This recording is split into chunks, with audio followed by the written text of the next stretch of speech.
Evangelio de Juan, vamos al capítulo número 7. Capítulo número 7 y vamos a hacer lectura del versículo 37 al 39. Tres versículos quizás fáciles, pero a la vez difíciles. Tres versículos entendibles, pero a la vez muy profundos. Así es que leamos estos tres versos rogándole al Señor que tenga misericordia de nosotros. Dice la palabra del Señor, verso 37, capítulo 7 del Evangelio de Juan. En el último y gran día de la fiesta, Jesús se puso en pie y alzó la voz diciendo: si alguno tiene sed, venga a mí y beba. El que cree en mí, como dice la Escritura, de su interior correrán ríos de agua viva. Esto dijo del Espíritu que habían de recibir los que creyesen en él, pues aún no había venido el Espíritu Santo, porque Jesús no había sido aún glorificado. Padre bueno, te damos gracias, Señor, por este privilegio de poder leer tu palabra, oír tu palabra, de poder estar aún en pie, amado Señor. Nos has permitido que tu palabra esté aún en nuestras bocas, en nuestra lengua. Y aún, Señor, estamos en pie delante de ti. Cosa tan santa que es tu palabra, amado Señor, y ahora la depositas en vasos de barro. Guárdanos, Señor, por medio de tu Santo Espíritu, a no deshonrar tu palabra, a no tenerla por cosa vana, por el contrario, a considerarla como ese gran tesoro por el cual podemos acercarnos delante de ti. Que tú nos hablas, Dios. No solamente nos aconsejas, sino que también nos ordenas cómo vivir la vida en este mundo. Gracias te damos, amado Señor, orando en el nombre de tu Hijo Jesús. Amén. Podemos tomar asiento.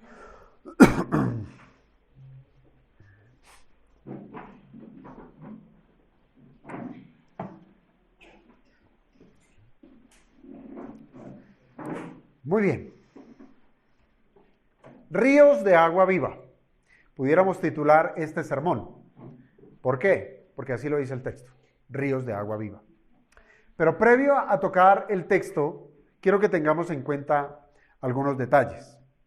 Dentro de los judíos, todos los judíos, hay quienes han considerado que la mayor de las fiestas, de sus fiestas, es la fiesta de los tabernáculos.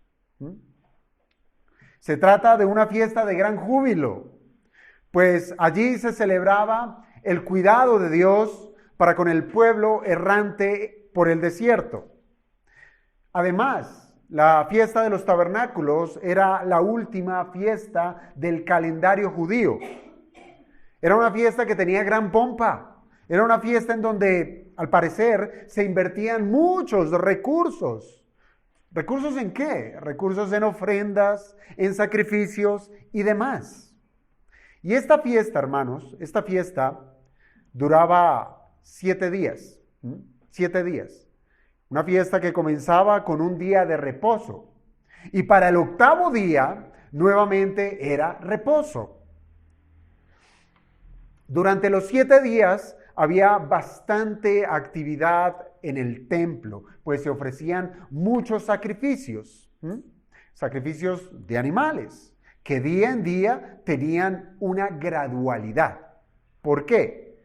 Porque dice el libro del Antiguo Testamento, en Levítico, que para el primer día de la fiesta se sacrificaban 13 toros, 13 toros. Ya para el segundo se sacrificaban 12. Y así sucesivamente iba descendiendo el número de sacrificios. Pero para el 8º día solo se sacrificaba un becerro. Claro, que además de todos estos sacrificios de toros, que eran sacrificios de holocaustos, sabiendo que un holocausto es una ofrenda o un sacrificio encendido, quemado, Además de esos sacrificios, también se sacrificaban becerros y corderos. Pero el octavo día se trataba de un tiempo muy singular. Era un tiempo de recogimiento. Y en todo el sentido de la palabra. ¿Por qué? Porque se recogían las mismas casas que se habían hecho para celebrar la fiesta. Recordemos que para celebrar la fiesta de los tabernáculos, los judíos construían casas con ramas, ¿sí? Como tiendas. Y habitaban allí durante esa fiesta. Y ya para el séptimo día ya recogían todo eso. Pero el octavo día había un recogimiento especial. Se trataba de un tiempo donde se meditaba acerca de todo lo que se había celebrado durante los 7 días previos.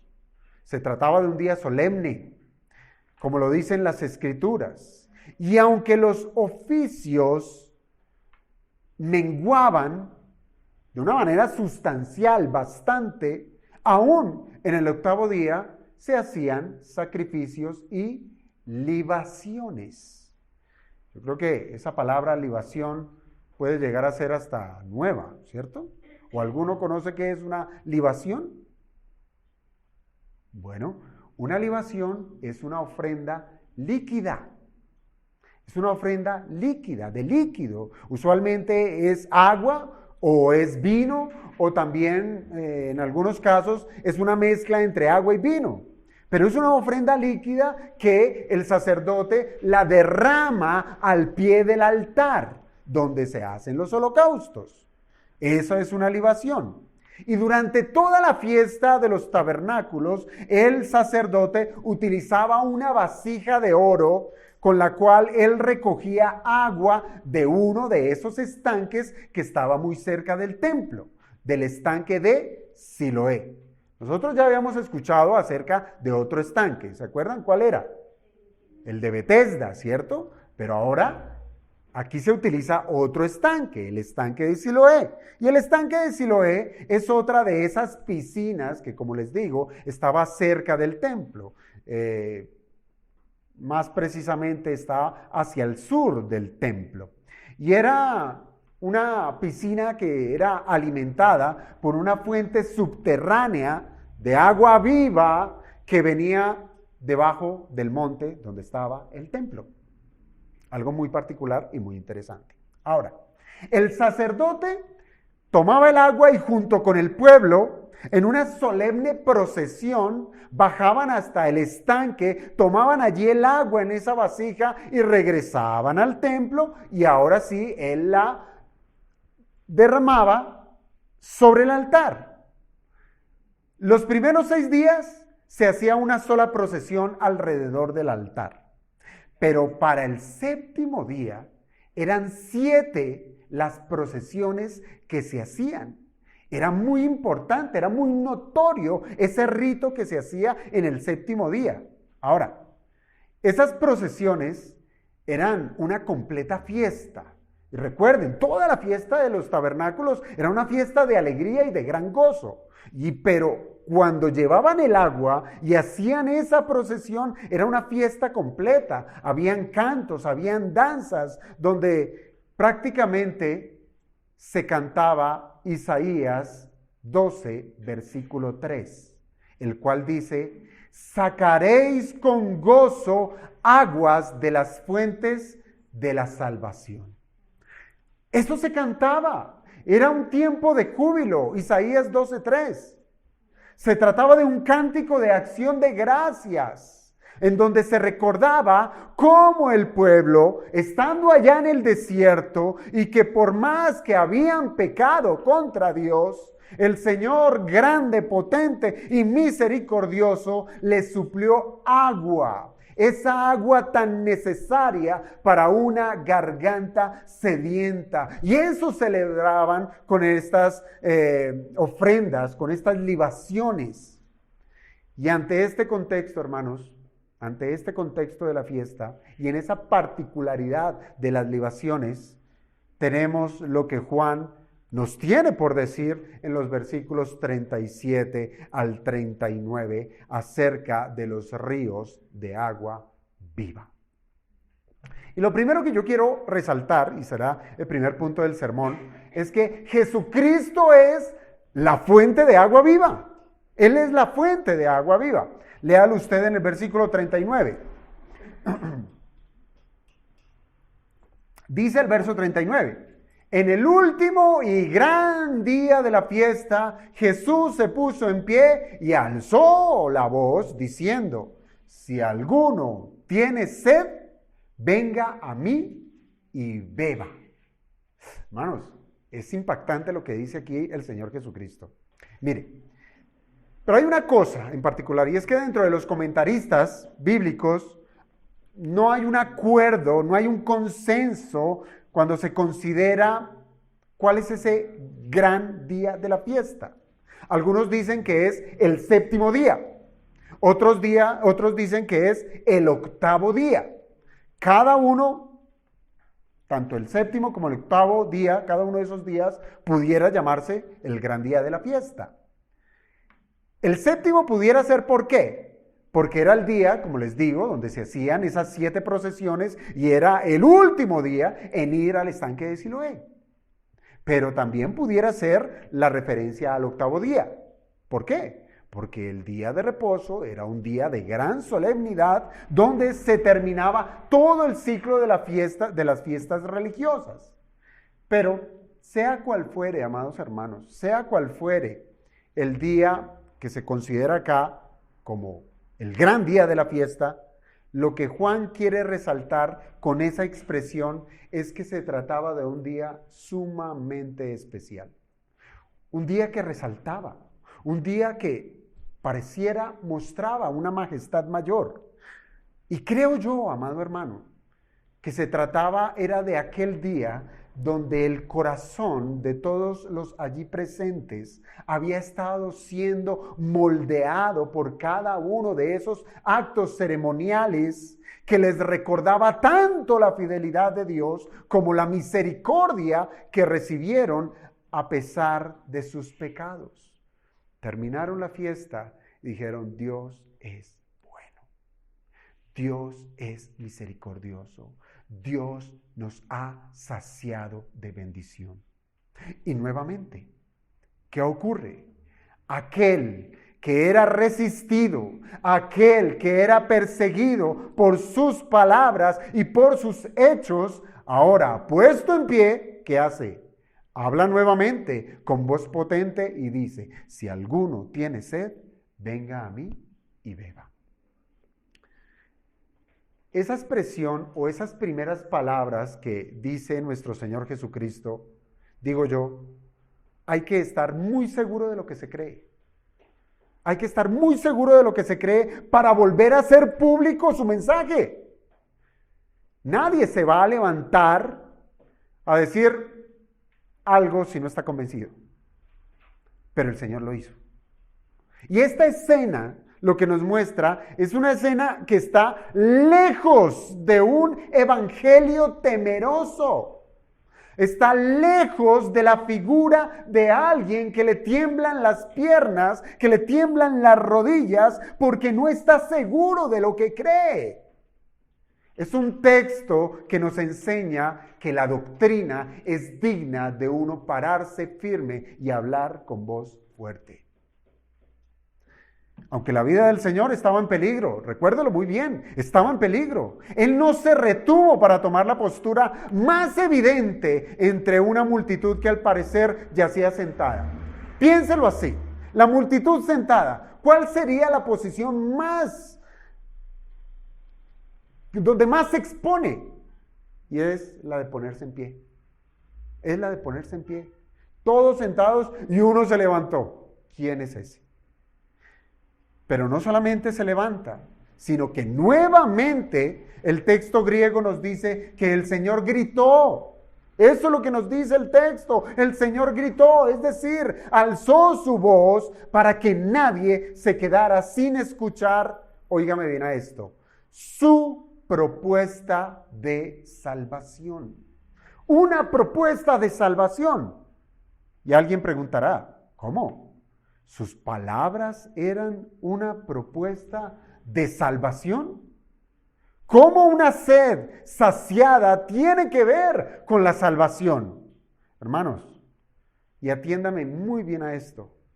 Las enseñanzas del Señor han estado bastante ligadas con el uso del lenguaje figurado, con el uso del lenguaje metafórico, o si bien lo prefiere, con alegorías.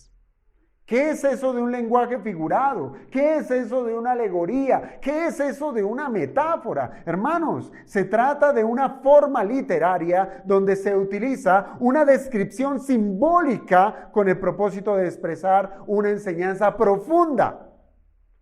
Por medio de símbolos, enseña una verdad espiritual. Entonces cabe la pregunta. ¿Qué significan estas palabras de Jesús? ¿Qué es esa invitación a beber de Él? ¿Qué significa eso? Y lo primero que hemos de notar es que el Señor usa el contexto de la fiesta de los tabernáculos para encauzar el pensamiento de los judíos. Por eso me tomé el atrevimiento de contextualizar nuevamente la fiesta de los tabernáculos, porque eso es lo que hace el Señor. Él espera al día mayor de la fiesta, donde ya todos estaban saturados de todos los símbolos, de todos los ritos, de lo que habían acabado de celebrar, para que el Señor les diga: si alguno tiene sed, venga a mí y beba. Con esas palabras, el Señor estaba señalando un camino exclusivo para saciar la sed. Piénselo. Muy seguramente el judío estaba ya con su corazón dispuesto un año más para celebrar la fiesta. Necesitamos celebrar otra vez esta fiesta, pero el Señor les está diciendo: no hay que esperar un año más, no hay que esperar otra fiesta de tabernáculos. Lo que les ofrezco es que yo soy ese camino al cual cada quien puede ir y beber y saciar su sed. Muy seguramente estos judíos encontraban en la fiesta de los tabernáculos todo lo necesario para satisfacer sus necesidades de perdón y de misericordia. He ahí esa cantidad de sacrificios. Pero el Señor les propone algo mucho mejor. Y óigame bien a esto. No que el evangelio sea una alternativa al sistema sacrificial, como si usted lo puede hacer por los sacrificios o lo puede hacer si sigue mi consejo. No se trata de una alternativa, sino más bien las palabras del Señor lo que están diciendo es que Él es la única vía para el perdón y la misericordia. No hay más. Recordemos, amados hermanos, que dentro de todo lo que la fiesta les hacía recordar estaba también esa provisión de agua de parte de Dios para ese pueblo cuando, estando en el desierto, tuvo sed. ¿Se acuerdan de ese pasaje en la historia del pueblo errante por el desierto? Mire, para ellos, para los judíos, el agua se trataba de la salvación misma,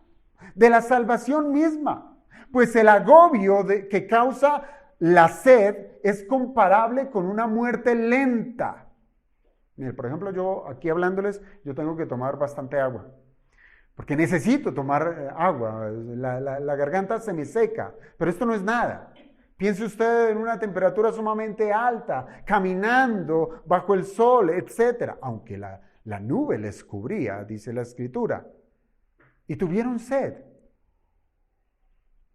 Y digo que es comparable con una muerte lenta porque uso las mismas palabras que los judíos en el desierto expresaron. Por ejemplo, en Éxodo 17, versículo 3, ellos dijeron, son palabras del pueblo a Moisés: ¿por qué nos hiciste subir de Egipto para matarnos de sed? A nosotros, a nuestros hijos y a nuestros ganados. La sed tenía esa connotación de muerte y agua tenía la connotación, pues, de vida. Pero hemos de recordar, amados hermanos, que estas palabras que expresó el pueblo, cuando tuvieron ellos sed, esa expresión de su necesidad fue una expresión pecaminosa. Lo expresaron mal.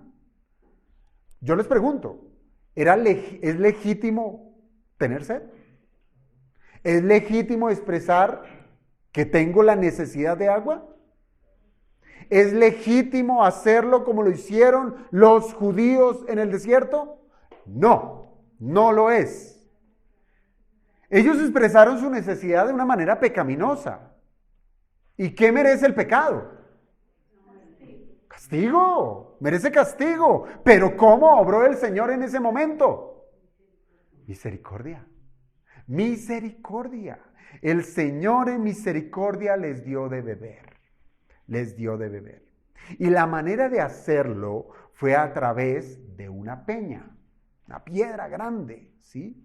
Una piedra que se encontraba por allá en Horeb, la cual fue golpeada por la vara que llevaba Moisés en su mano. Fue la primera vez, porque hubo una segunda vez, pero estoy hablando de la primera.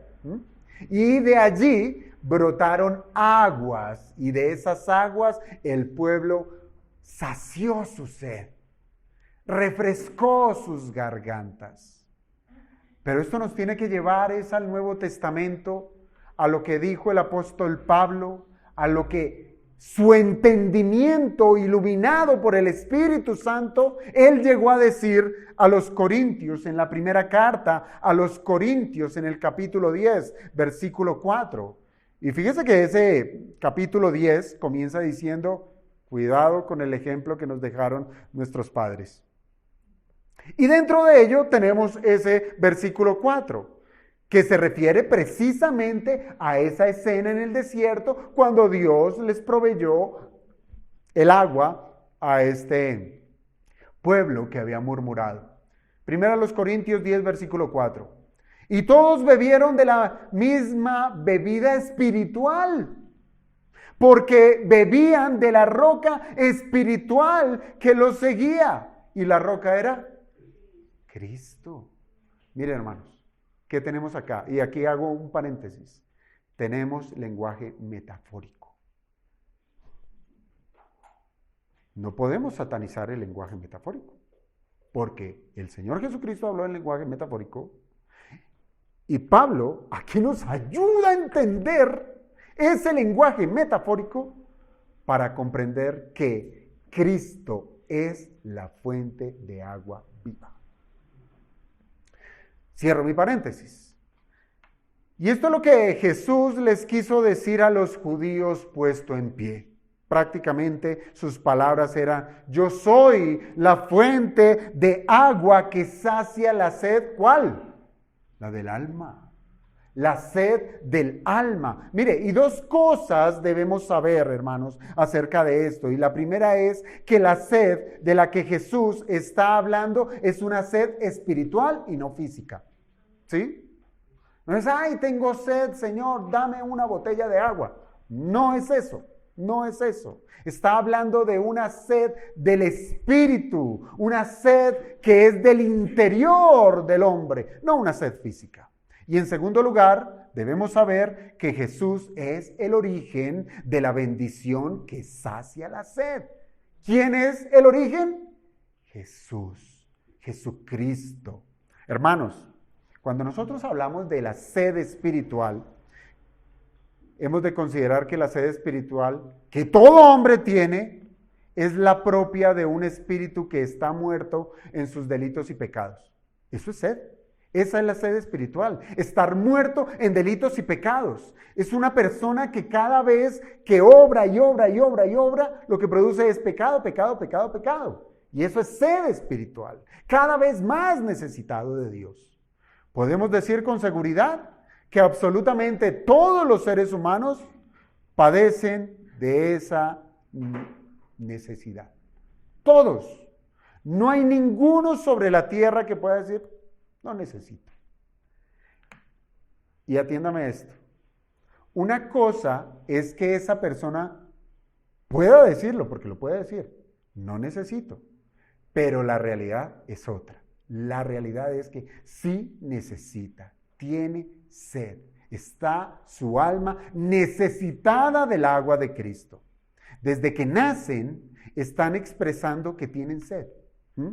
Pero el pecado precisamente arruina la distinción de la verdadera necesidad. ¿Por qué digo esto? Porque, hermanos, todos van a buscar la felicidad, todos van a querer ser saciados en algo, todos van a tener sed de algo, y para cada quien va a llamar algo, esta es la sed que yo tengo.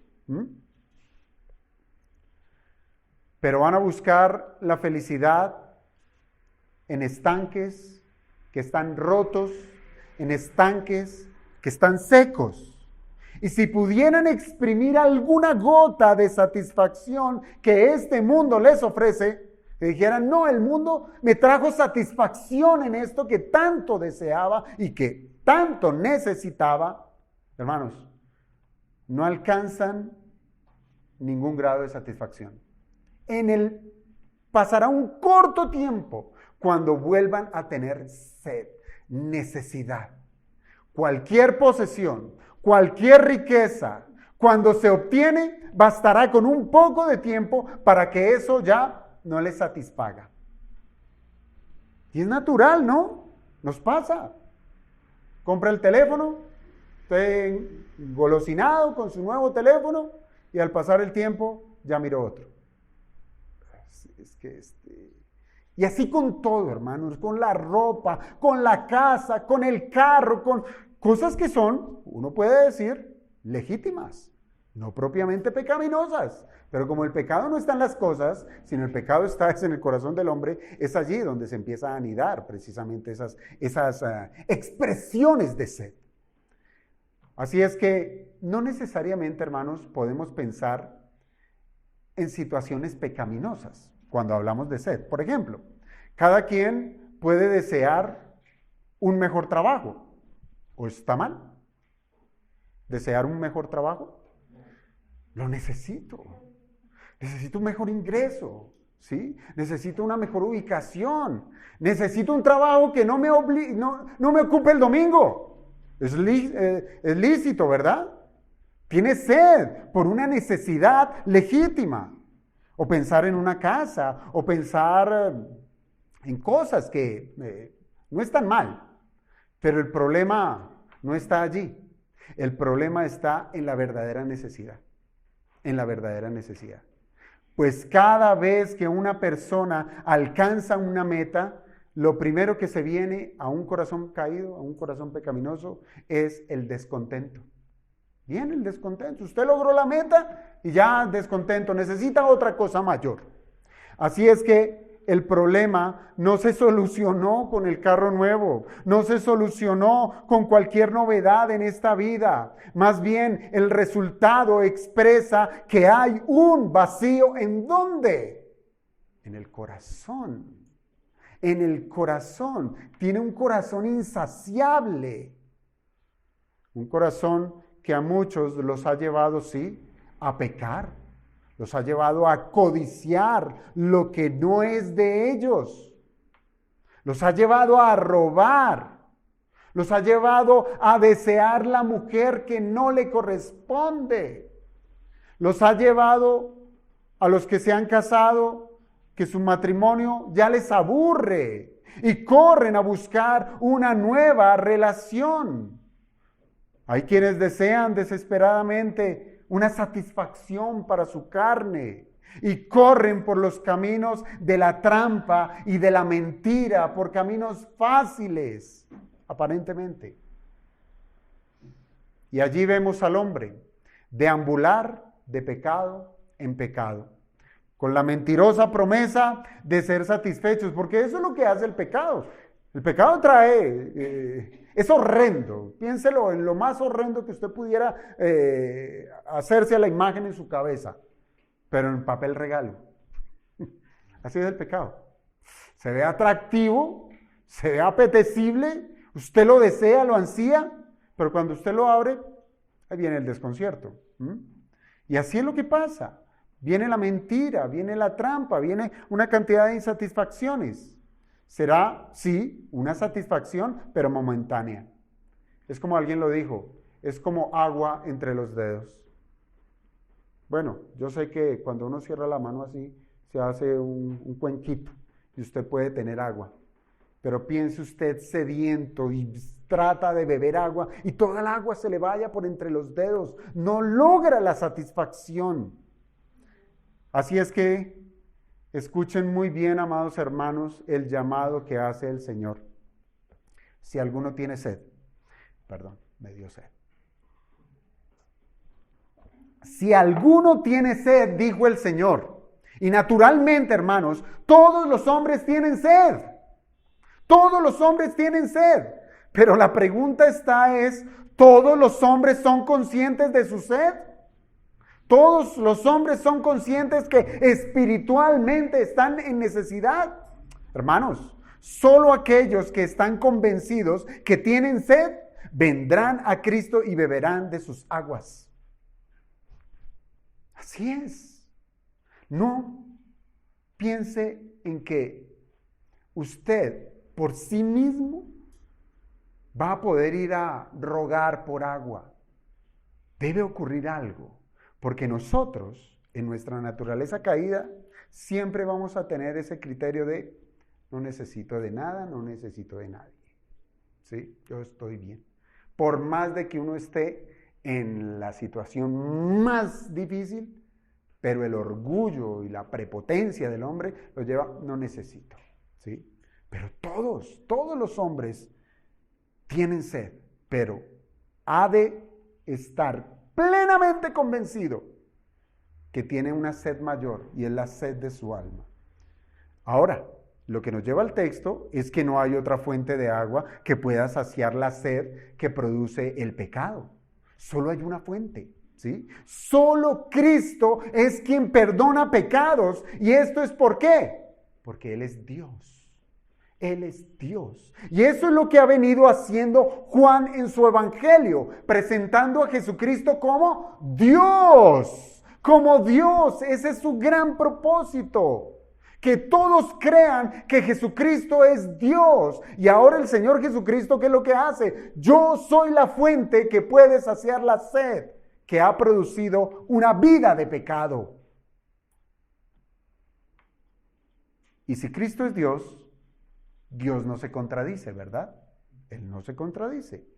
Él no va a presentar dos propuestas de salvación, donde unos se salvan por la obediencia a la ley y a las ceremonias y otros se van a salvar por gracia por medio de Jesucristo. No, hermanos, el Señor con sus palabras dejó en claro que las ceremonias y las fiestas de los judíos celebraban, que los judíos celebraban, apuntaban ¿a qué? A la imagen misma de la verdad. Era una sombra de lo que había de venir. Todo el sistema ceremonial, todos los sacrificios, todas las fiestas apuntaban a Cristo, que es la verdad misma.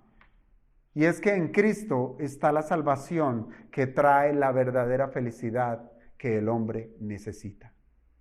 Celebraba el pueblo como el agua era vertida delante de Dios, dándole gracias porque les dio de beber en el desierto. Y ahora el Señor está diciendo, yo soy esa roca, yo soy esa piedra de la cual fluye el agua que sacia la sed de los hombres. Así es que, hermanos, cuánta diferencia hay entre aquel que ha sido perdonado para siempre y entre aquel que confía en sus propias obras. El que confía en sus propias obras seguirá trabajando y trabajando por obrar bien, porque siempre tendrá sed. Mas el que ha sido perdonado en Cristo Jesús, dice, Señor, gracias porque me has saciado con tu gracia, me has perdonado, no debo nada. Y si obra para bien, porque ha de obrar para bien, lo hace es en gratitud y en amor a quien lo salvó. Pero el que obra para ganar su salvación por su propio esfuerzo, por ir a la iglesia, por reunirse, por leer, por estudiar, por lo que sea, siempre estará bajo la sombra y el rigor de que siempre tendrá sed. siempre tendrá sed.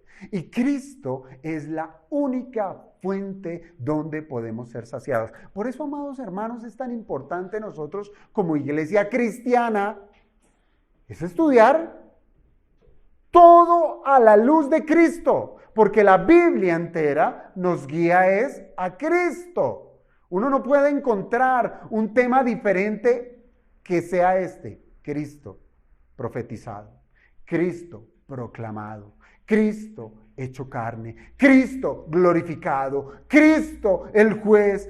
Todo es Cristo, amados hermanos, porque solo en Él hay salvación.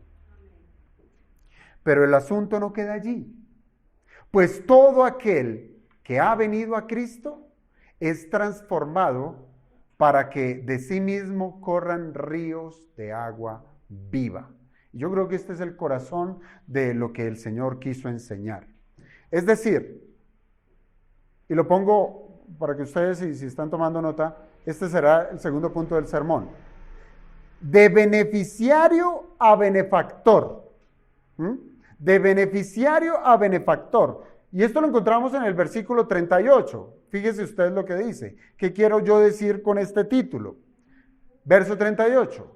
El que cree en mí, como dice la Escritura, de su interior correrán ríos de agua viva. Hermanos, ¿qué tenemos allí? Nuevamente, lenguaje figurado. Lenguaje figurado. Todavía ese tipo de lenguaje está en los labios del maestro, pero aún así es un lenguaje aclaratorio. ¿Por qué? Porque aquí tenemos cómo es que una persona puede venir a Cristo y saciar la sed espiritual. Solo en las primeras 1, 2, 3, 4, 5 palabras nos dice cómo la persona puede saciar su sed espiritual. ¿Cómo? Creyendo en Cristo. El que cree en mí. Les dije 5. Ahí está. Léalo. Verso 38. El que cree en mí. Ese es el que es saciado. El que viene a Cristo y bebe de Él. Es decir, es por medio de la fe. Por medio de la fe. ¿Algo nuevo? No es nuevo. No es nuevo. Es el mismo mensaje que siempre hemos predicado. Y es aquí, hermanos, donde nosotros encontramos lo que veíamos quizás la clase pasada acerca de esa ambivalencia de la fe penitente, ¿cierto? La fe que el Señor nos ha conferido es una fe penitente, o si usted lo quiere ver, al contrario, es un arrepentimiento que cree. ¿Por qué digo esto? Porque el que cree en Cristo tiene la noción de estar en necesidad del Salvador. Así es. El que cree en Cristo tiene la noción, conoce que tiene la necesidad de ese Salvador. ¿Y esto cómo viene? Viene por medio del Evangelio, por el Evangelio, el cual ilumina a los hombres mostrándole que son pecadores. Eso hace el Evangelio. Nos muestra que somos pecadores, que necesitamos el perdón que solo en Cristo se puede hallar. Pero ese convencimiento de pecado, ese convencimiento de cuando el Evangelio nos llega, predicado por alguna persona, algún pastor, predicador, algún hermano, solamente ese convencimiento en el corazón puede ser posible por el Espíritu de Dios. Esto lo produce el Espíritu Santo cuando convence al individuo de ser un pecador. Eso hace el Espíritu. Nos convence de nuestro pecado. Si el Espíritu no hace eso, seguramente escuchamos el Evangelio y podemos decir, sí, me parece interesante la propuesta, pero si no hay un convencimiento en el corazón, yo puedo decir, buen mensaje, por poco y me persuades, Pablo. Está como interesante la charla, pero tengo otros negocitos que hacer. Es como la invitación a la cena. El Señor manda a sus siervos, vayan, traigan a los invitados a comer. Llegó el día de la cena. Señor, Tengo cositas, tengo un matrimonio, compré unos animales, tengo una finquita por allá en Melgar, tengo que ir a mirar cómo está eso. Lo siento, Señor, qué pena. Bueno, hasta que el Señor, por medio de su Espíritu, nos llegue al corazón y tome las palabras del Evangelio y las incruste allí y le diga, eres pecador que necesitas de Cristo. Hasta que eso no ocurra, el pecador no se va a saber pecador. No se va a saber pecador. El Espíritu tiene que convencer al individuo de ser un pecador. El que cree en mí, dijo el Señor. Yo pregunto, ¿creer qué? ¿Creer qué? Bueno, el Señor ya lo dijo. Creer que Él tiene la capacidad de saciar la sed de un pecador penitente. De un pecador penitente. Es como aquel publicano de la parábola. ¿Recuerda usted? Quien subió al templo a orar. Y dice la parábola que no quería ni alzar los ojos al cielo. Preste muy bien atención a esa actitud de este hombre. ¿Por qué no quería alzar sus ojos al cielo? Qué pena, qué vergüenza. Él es Dios, yo soy criatura. No puedo. Me da pena, me da vergüenza, pero subió al templo. Sino que se golpeaba el pecho diciendo, Dios sé propicio a mí, pecador. Hermanos, esta es la imagen de un hombre sediento. Esta es la imagen de una verdadera sed por el perdón, sediento de consuelo, sediento de amor, sediento de Dios. Y es un buen punto para detenernos y preguntarnos, ¿tenemos sed de Dios? ¿O tenemos flojera por las cosas de Dios? Buen punto, ¿no? Sigue con la imagen del publicano. Yo pregunto, ¿por qué este hombre no se volcó a traer ofrendas y sacrificios? Puede haber dicho, tengo pecados, bueno, llevemos un cabrito, llevemos un cordero, llevemos una vaca, un toro, lo que sea. ¿No era el sistema? Eso era el sistema, ¿verdad? ¿Por qué este hombre no trajo ofrendas y sacrificios? ¿Por qué no fue ante los sacerdotes o los líderes religiosos? ¿Por qué no presentó sus buenas obras como lo hizo el fariseo? Porque eso hizo el fariseo. Él trajo sus buenas obras. Señor, yo no soy como este publicano. Ah, era por este. No soy como él. ¿Por qué? ¿Por qué hizo lo que hizo el publicano? Hermanos, sencillamente porque tenía la confianza, y cuando hablo de confianza estoy hablando de fe, la confianza plena que en Dios se hallaba la fuente de la gracia inagotable del perdón, no en un sacrificio de animales, no en un rito, no en sus obras, solamente en Dios. Allí se encuentra el perdón. Pero hay una verdad, hermanos, que le sigue a la consecuencia inmediata de creer en Jesús. ¿Cuál es? ¿Cuál es la consecuencia inmediata de creer en Jesús? ¿Cómo? No. Ahí tiene la Biblia, hermano. Eso no, ahí sí, aquí es de los únicos lugares donde se le permite sacar el libro y decir, cuando usted esté en la academia, allá no le dejan sacar ni el cuaderno ni el libro. Aquí sí usted lo puede sacar y mirar. Hermanos, creer en Cristo como Salvador de las almas resulta, bueno, claro, lo primero es justificación, ¿cierto? ¿Qué es la justificación? Es ser declarado no culpable. Pero de allí en adelante, ahora el individuo, dice el texto, de su interior correrán ríos de agua viva.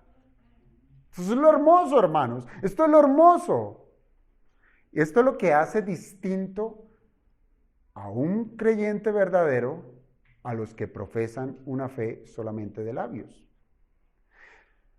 Pero previo a esta declaración, hermanos, el Señor dejó en claro que se trataba de un asunto que las Escrituras habían ya dicho, ¿cierto? Así lo dice el texto, como dice la Escritura.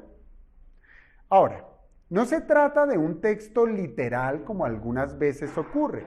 No se trata de un texto específico, sino se trata de una idea que se replica a lo largo del Antiguo Testamento. Y quiero citar un par de ejemplos. Isaías 58:11. Isaías 58:11. Allí podemos leer, perdón. Isaías capítulo 58, versículo 11, dice: Jehová te pastoreará siempre. Otra vez, lenguaje figurado. Y en las sequías saciará tu alma. Mire, allí lo tenemos, es la fuente de agua viva. Y dará vigor a tus huesos. Y serás como huerto de riego y como manantial de aguas, cuyas aguas nunca faltan. Esta es una verdadera transformación, hermanos. Esto es algo que solo Dios lo puede hacer. Y con ese lenguaje poético, porque eso es lo que tenemos aquí en Isaías, ese lenguaje poético, esta porción de la profecía mantiene el mismo lenguaje que usó el Señor allá en Juan 7:38. Hermanos, ¿qué es lo que está diciendo tanto la profecía como las palabras del Señor allá en Juan? Que Dios es quien alivia la sequía del alma. Pero no se queda allí. Y hace del hombre un manantial de aguas. ¿Qué es un manantial, hermanos? De donde nace, ¿cierto? Allí es de donde nace. ¿Sí? El manantial, allí nace. Pero yo pregunto, ¿qué es ese manantial de aguas en el cual se convertirá el nuevo creyente? Pues veamos otro texto del Antiguo Testamento. Proverbios 18, versículo 4. Proverbios 18, versículo 4.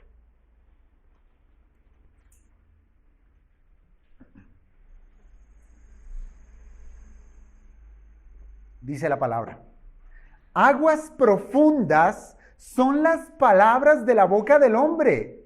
Mire, qué hermoso, ¿no? Aguas profundas son las palabras de la boca del hombre, y arroyo que rebosa la fuente de la sabiduría. Hermanos, aquel que ha sido perdonado, aquel que ha ido a beber del agua de Cristo, verdaderamente es convertido en una fuente de sabiduría. De sabiduría. ¿Por qué? Porque ha experimentado la salvación y ahora sus palabras no pueden ser otras que las de un individuo que ha sido capacitado para hacer la voluntad de Dios. ¿Lo entendemos?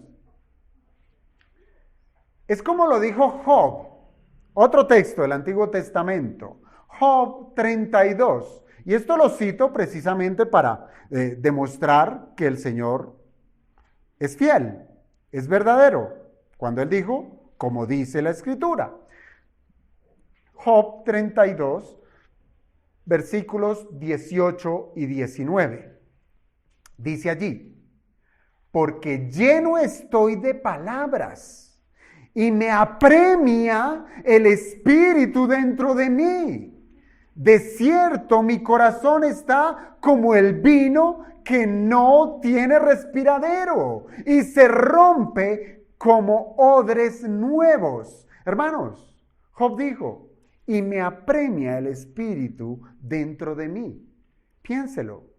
Se refiere a la convicción que es del Espíritu Santo que impulsa al creyente a hablar de las maravillas de Cristo. Está claro, hermanos, más claro no puede ser. Y se tratan son impulsos que no se pueden contener. El cristiano no se puede contener con tantas maravillas que hizo el Señor en su interior. Pone un ejemplo hermoso y dice, tal como el vino que es capaz de romper los odres. ¿Se acuerdan de lo que dijo el Señor? Que uno no echa vino nuevo en odres viejos. ¿Sí? ¿Qué pasa con el vino nuevo? pues empieza ¿cómo se llama eso? A fermentar y se empieza a hinchar ese odre, y si es viejo, entonces va a buscar por dónde salir. Y eso es lo que nos está diciendo aquí Job. Tal como el vino es capaz de romper los odres cuando no tiene por dónde respirar, siempre va a buscar la manera de cómo salir, de saltar, óigame bien a esto, como ríos de agua viva. Entonces yo no creo, hermanos, en un cristiano mudo. Yo no creo, como alguna vez a uno le enseñaban, que si usted es de la secreta de Jesús, ¿no? Somos testigos de Jesucristo.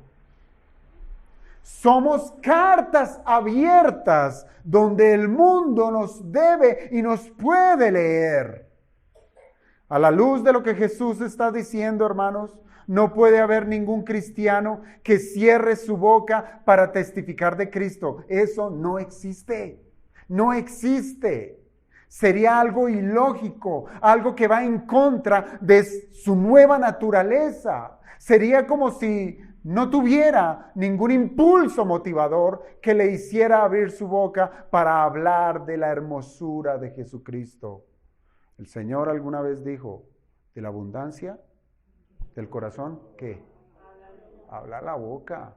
¿Y de qué redundó el corazón Dios cuando salva a una persona? De su gracia, por lo cual ha de redundar en palabras acerca de la gracia de Cristo. Así es que, hermanos, para cerrarlo, la expresión ríos de agua viva resalta esa idea que contrasta, o más bien, ¿qué contrasta con los ríos de agua viva? ¿Qué es lo opuesto a los ríos de agua viva? No. Si yo dijera, ¿qué contrasta con agua? Seco. Pero agua viva, ¿qué contrasta?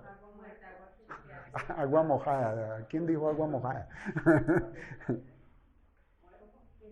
Agua estancada, ¿cierto? Eso es lo que contrasta con los ríos de agua viva, el agua estancada. Y yo le pregunto, ¿qué características tiene el agua estancada? El agua que se aposa, el agua que se pudre, el agua que tiene mal olor, ¿sí? Pero el agua viva, esa agua que corre como un río, que ha sido limpiado por la sangre de Jesucristo, siempre estará emanando agua que quita la sed. Siempre. Siempre. Esto es, hermanos, pasar de beneficiario a benefactor. ¿No le parece? Pero la pregunta al millón, ¿cómo puede ser esto posible? Y este será nuestro tercer punto del sermón, la promesa del Espíritu Santo. La promesa del Espíritu Santo. Dice el verso 39, esto dijo del Espíritu que había de recibir los que creyesen en Él, pues aún no había venido el Espíritu Santo, porque Jesús no había sido aún glorificado. Este texto tiene su cierto grado de complejidad, pero no, a la verdad no. Y sí hay varias cosas que tenemos por decir de este versículo. Y la primera es precisamente sobre la relación que hay entre creer en Cristo y recibir el Espíritu Santo. Escúcheme bien a esto. Yo no sé si a usted le ha pasado, a mí sí. Incluso yo tuve la inquietud en algún momento de mi vida, que siempre está esa duda, esa inquietud acerca de la obra del Espíritu Santo en el Antiguo Testamento. Yo me acuerdo alguna vez en una conferencia con otros hermanos y bueno, la sesión de preguntas al final de la conferencia, ¿quién va a preguntar bueno, ¿y cómo era la obra del Espíritu Santo en el Antiguo Testamento? Porque está la duda, está la inquietud. Y al fin como que no hicimos eso, pasamos la pregunta, pero nunca nos la respondieron.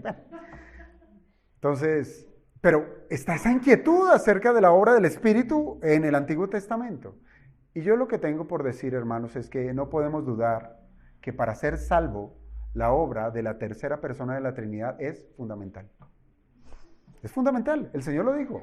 No podéis ver el reino de los cielos si no naces de nuevo.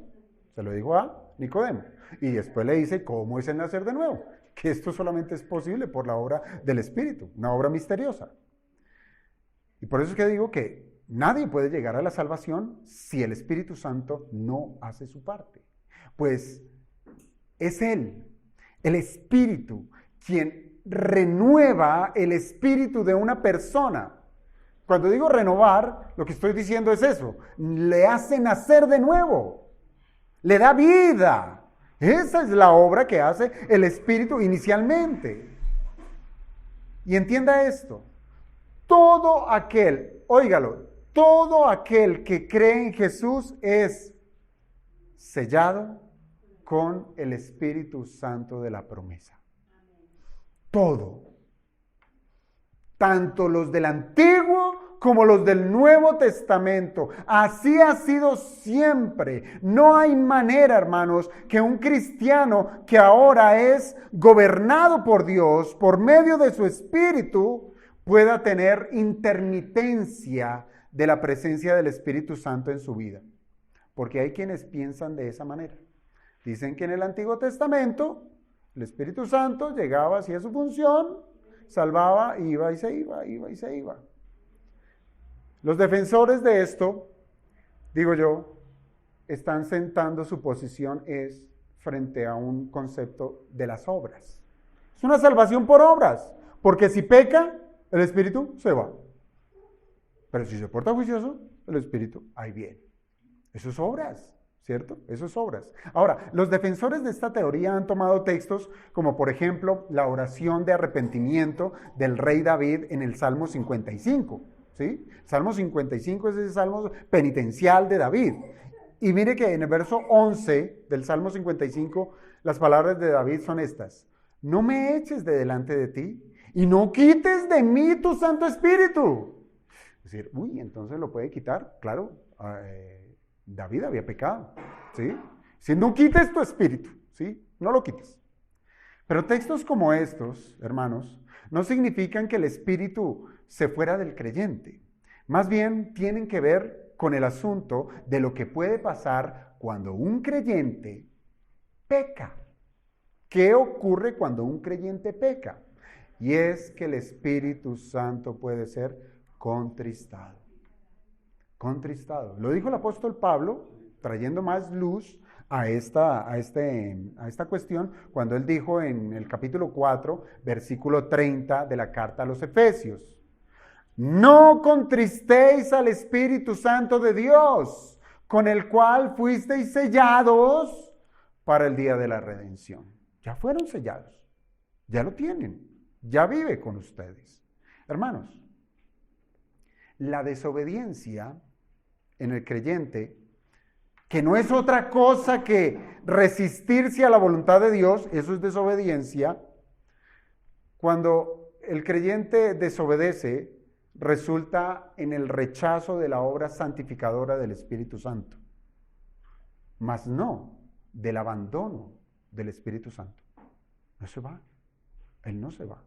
Entonces, hermanos, esto nos pone en aprietos. ¿Por qué? Porque hemos de entender que este versículo 39 del capítulo 7 del Evangelio de Juan es más bien, hemos de entenderlo de esta manera, es una explicación, sí, de las palabras de Jesús previamente dichas. Por eso allí dice, esto dijo del Espíritu. Lo que ya había dicho esto, lo dijo por esta explicación que trae Juan en el verso 39. De esas palabras previas dichas por el Señor. Entonces, cuando Juan dice, aún no había venido el Espíritu Santo porque Jesús no había sido glorificado, significa, óigame bien, que la presencia de Cristo entre los creyentes, que hasta este capítulo 7 estaba allí el Señor todavía con ellos, que Él era la fuente directa que hasta esos días los creyentes bebían para hacer la voluntad de Dios, hasta que Cristo no fuera quitado. La función del Espíritu Santo en plenitud no vendría. Jesús, estando en este mundo, guió a los discípulos ¿para qué? Para testificar de las maravillas del Padre y para que hicieran milagros. Cuando el Señor estuvo, los discípulos hicieron milagros. Pero llegaría el día cuando el Mesías volvería al Padre. Así lo prometió, así ya lo había dicho. Volveré al que me envió. Pero en ese día, cuando el Mesías volvería al Padre, que esa es su glorificación, y entienda esto, lejos de tratarse de un abandono, porque el Señor no abandonó a los suyos, lejos de tratarse de un abandono, el Señor prometió que enviaría al Espíritu Santo para que les guíe, les enseñe y les empodere en la misión de llevar el evangelio del reino a toda criatura. Hermanos, lo que nos está diciendo el texto es que la promesa de la venida del Espíritu Santo, que se cumplió en el día del Pentecostés, tuvo que ver con el acompañamiento del Espíritu de una manera potencial en la predicación y en la conversión de los pecadores. Cómo ahora el Espíritu era quien iba a guiar a la iglesia, la iba a empoderar para que predicara con poder. Ahora el Espíritu iba a ser el consolador, porque previo, ¿quién era el consolador? Cristo. Es necesario que yo me vaya para que yo les envíe a otro. No digo a un consolador, sino a otro consolador, porque yo he sido su consolador. Pero yo me iré, pero no se quedarán solos. Les enviaré al Espíritu.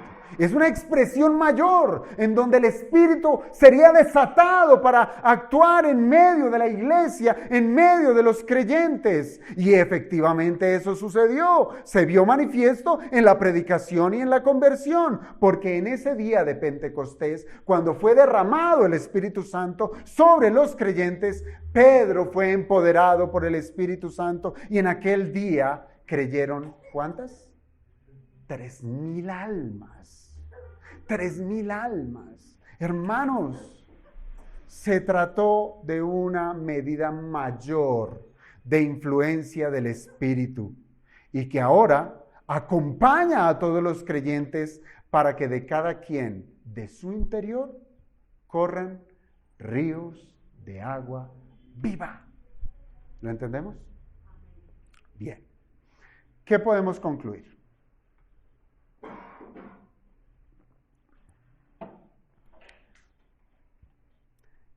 Jesús está llamando a la gente a que venga a Él.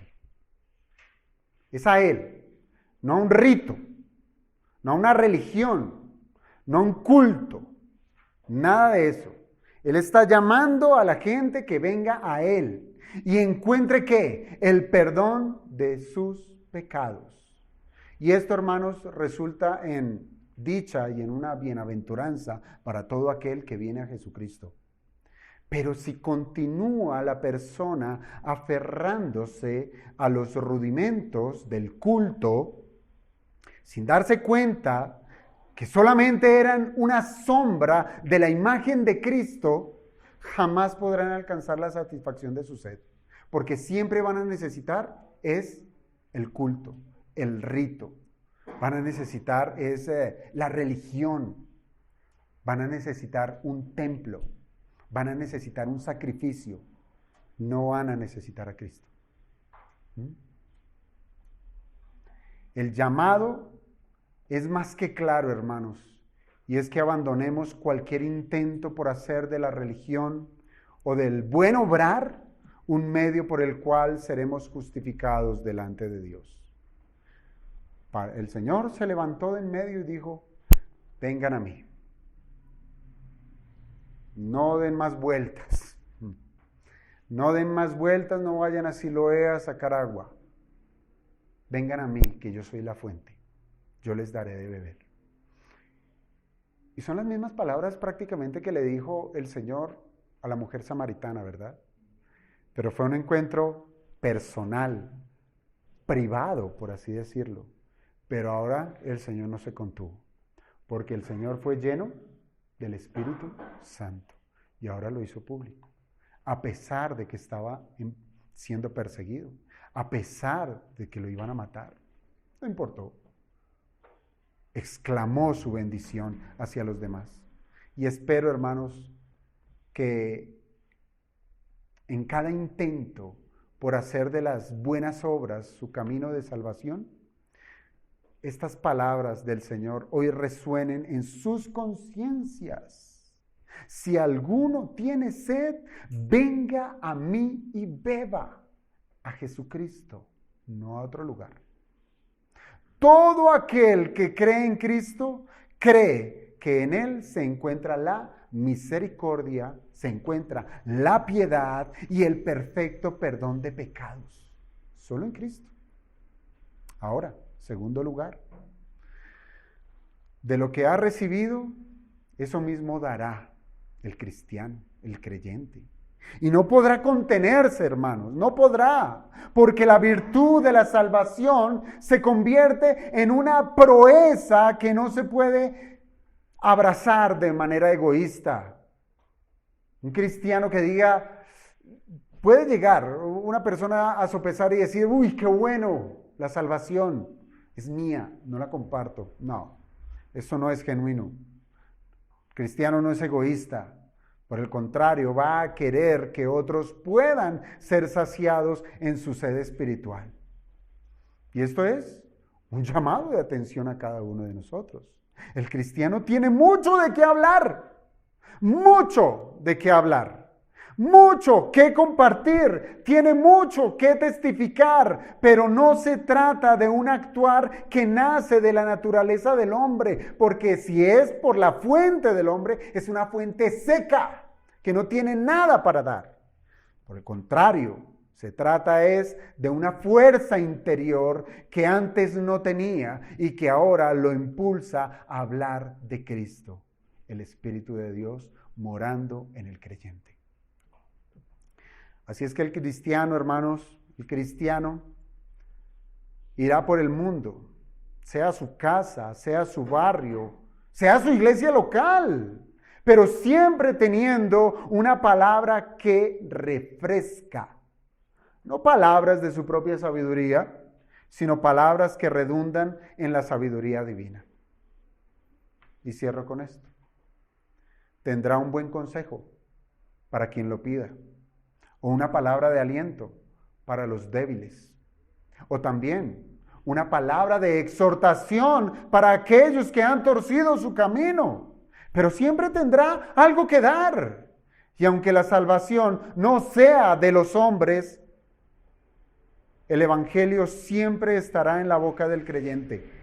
Al igual que una oración de intercesión para que, si es la voluntad de Dios, en salvar a aquellos que le han oído, así será. Pero redundará en un río que fluye de su interior, un río de agua viva. Que el Señor nos ayude, amados hermanos, si es que hasta este día, todavía hemos estado dándole vueltas a una religión. Yo le digo, de nada le sirve, de nada le sirve. Ya es hora de que no dé más vueltas, sino que venga a Cristo y le ruegue por su perdón. Y lo dijo el Señor. Todo el que venga a mí, yo no le echo fuera. No le echo fuera. Ahora, si usted ha bebido de la salvación, usted tiene que ser una fuente en donde su boca siempre esté abierta para predicar el evangelio. Hermanos, piénselo. Hoy muchos de nosotros nos vamos a reunir en un buen grupo. O quizás no. Pero será una oportunidad, no de hablar de cosas vanas, sino de testificar de Cristo. Es una oportunidad, hermanos, para que los nuestros les pueda brillar la luz de Jesucristo. Que el Señor nos ayude. Mire, hace unos días, haciendo una visita, alguien dijo, y yo se los compartía, pero de otra manera, Aquí no hablamos ni de religión ni de política para no resultar peleando. Bien. Pero hubo una segunda oportunidad en donde permitió que un río de agua viva se le pudiera pronunciar. Hermanos, nuestras vidas están llenas de oportunidades. No piense que su vida está en la oportunidad egoísta de cómo hacer más dinero, de cómo ganar. Sí, hay tiempo para cada cosa. Pero todo lo que el Señor nos pone en nuestro camino son oportunidades para testificar de su nombre. Así es que esa es la misión. Vamos a orar.